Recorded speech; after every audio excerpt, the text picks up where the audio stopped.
Hello दोस्तों, आपका स्वागत है एक और नॉलेजेबल इंटरेस्टिंग वीडियो में। आज इस वीडियो में हम बात करने वाले हैं रेजिडेंशियल स्टेटस ऑफ कंपनीज। हाँ जी, कंपनीज का किस तरीके से रेजिडेंशियल स्टेटस जो है वो डिटरमाइन किया जाता है। इनकम टैक्स एक्ट 1961 में कंपनी का रेजिडेंशियल स्टेटस डिटरमाइन करना इम्पॉर्टेंट इसलिए है क्योंकि कंपनी एक आर्टिफिशियल पर्सन है, कंपनी एक नेचुरल पर्सन नहीं है, कंपनी का कोई movement being an artificial person जो है वो पॉसिबल नहीं है। फिर भी हमें इनकम टैक्स एक्ट के अकॉर्डिंग जो है वो कंपनी का रेजिडेंशियल स्टेटस जो है वो डिटरमाइन करना अनिवार्य होता है। एक कंपनी या तो रेजिडेंट हो सकती है या फिर नॉन रेजिडेंट हो सकती है। कंपनी कभी भी resident but not ordinarily resident की कैटेगरी में नहीं आती है।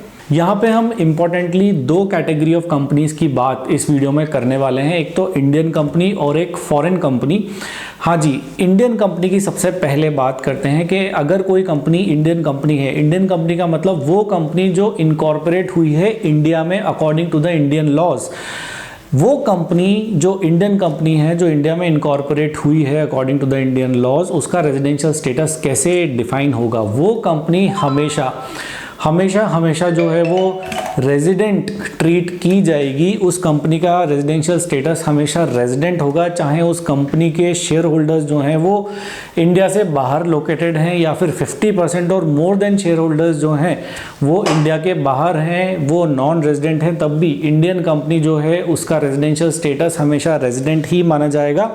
यहाँ पे एक चीज़ और इम्पॉर्टेंट है कि इंडियन कंपनी को हमेशा रेजिडेंट ही मानेंगे अगर इंडियन कंपनी के जो डायरेक्टर्स हैं, हाँ जी, इंडियन कंपनी के जो डायरेक्टर्स हैं अगर वो भी इंडिया के बाहर रह रहे हैं, वो इंडिया के बाहर लोकेटेड हैं, तब भी इंडियन कंपनी जो है वो रेजिडेंट इन इंडिया मानी जाएगी।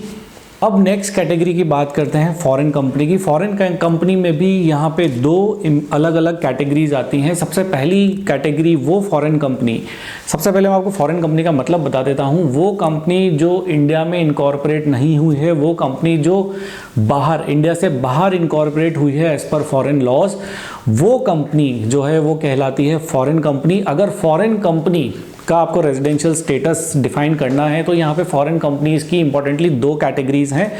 एक वो फॉरेन कंपनी जिसका टर्नओवर 50 करोड़ रुपए तक है और एक वो फॉरेन कंपनी जिसका टर्नओवर 50 करोड़ से ज़्यादा है। वो फॉरेन कंपनी जिसका टर्नओवर 50 करोड़ से कम है वो हमेशा नॉन रेजिडेंट ट्रीट होगी। अगेन आई एम रिपीटिंग, वो फॉरेन कंपनी जिसका टर्नओवर 50 करोड़ तक है वो हमेशा जो है वो नॉन रेजिडेंट ट्रीट की जाएगी। अब नेक्स्ट बात करते हैं फॉरेन कंपनी जिसका टर्नओवर 50 करोड़ से ज़्यादा है, उसका रेजिडेंशियल स्टेटस जो है वो कैसे डिसाइड किया जाएगा। हाँ जी, यहाँ पे एक इम्पॉर्टेंट चीज़ आती है हमारे सामने। अगर आपको ऐसी फॉरेन कंपनी का रेजिडेंशियल स्टेटस जो है वो आइडेंटिफाई करना है जिसका टर्नओवर 50 करोड़ से ज़्यादा है, तो आपको आइडेंटिफाई करना होगा उसकी place of effective management, not place of management but it has to be place of effective management. आपको पता करना पड़ेगा कि उस कंपनी की प्लेस ऑफ अफेक्टिव मैनेजमेंट कहाँ पर है। अगर उस कंपनी की, उस फॉरेन कंपनी की जिसका टर्नओवर 50 करोड़ से ज़्यादा है, उसकी प्लेस ऑफ अफेक्टिव मैनेजमेंट जो है वो इंडिया में है, तो उसको इंडियन रेजिडेंट, उस कंपनी को इंडियन रेजिडेंट मान लिया जाएगा। अगर उसकी place of effective management India के बाहर है तो उस कंपनी को इंडिया का रेजिडेंट जो है वो नहीं माना जाएगा, उस कंपनी को इंडिया में नॉन रेजिडेंट माना जाएगा। प्लेस ऑफ अफेक्टिव मैनेजमेंट, हाँ जी, इस पे एक सर्कुलर भी इशू किया गया है central board of direct taxes ने। प्लेस ऑफ अफेक्टिव मैनेजमेंट को शॉर्ट फॉर्म में आप पोयम सर्कुलर भी कह सकते हैं। बहुत फेमस, बहुत जिसको कहते हैं बहुत ज़्यादा रेफर्ड, बहुत ज़्यादा डिस्कस्ड सर्कुलर है। सर्कुलर का रेफरेंस नंबर है 6/2017। 24 जनवरी 2017 को ये सर्कुलर इशू किया गया था। हाँ जी, इस सर्कुलर में ये बताया गया है कि किस तरीके से आप किसी फॉरेन कंपनी का जिसका टर्नओवर 50 करोड़ से ज़्यादा है उसका रेजिडेंशियल स्टेटस जो है वो डिफाइन कर सकते हो।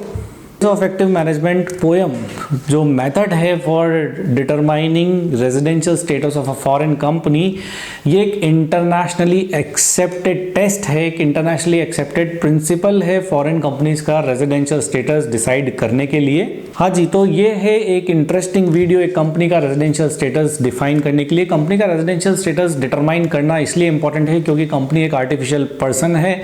कंपनी एक नेचुरल पर्सन की तरह इधर उधर मूवमेंट उसका पॉसिबल नहीं है। कंपनी एक वो एंटिटी है जिसके मालिक होते हैं शेयर होल्डर्स, जो कि इंडिविजुअल भी हो सकते हैं, नॉन इंडिविजुअल भी हो सकते हैं, और जिसके मैनेजमेंट की जिम्मेदारी होती है डायरेक्टर्स के कंधों के ऊपर। वो इंडिया में भी हो सकते हैं, इंडिया से बाहर भी हो सकते हैं। तो ये था एक knowledgeable interesting video about how to determine residential status of companies. अगर आपको वीडियो पसंद आए तो प्लीज़ वीडियो को लाइक ज़रूर कर दें, ज़्यादा से ज़्यादा लोगों के साथ इसको शेयर भी कर दें। अगर आपने हमारा चैनल सब्सक्राइब नहीं किया है तो प्लीज़ चैनल को सब्सक्राइब भी कर लें। हम लाते रहेंगे आपके लिए ऐसे ही बहुत सारे knowledgeable interesting videos. Thank you, thanks a lot, bye.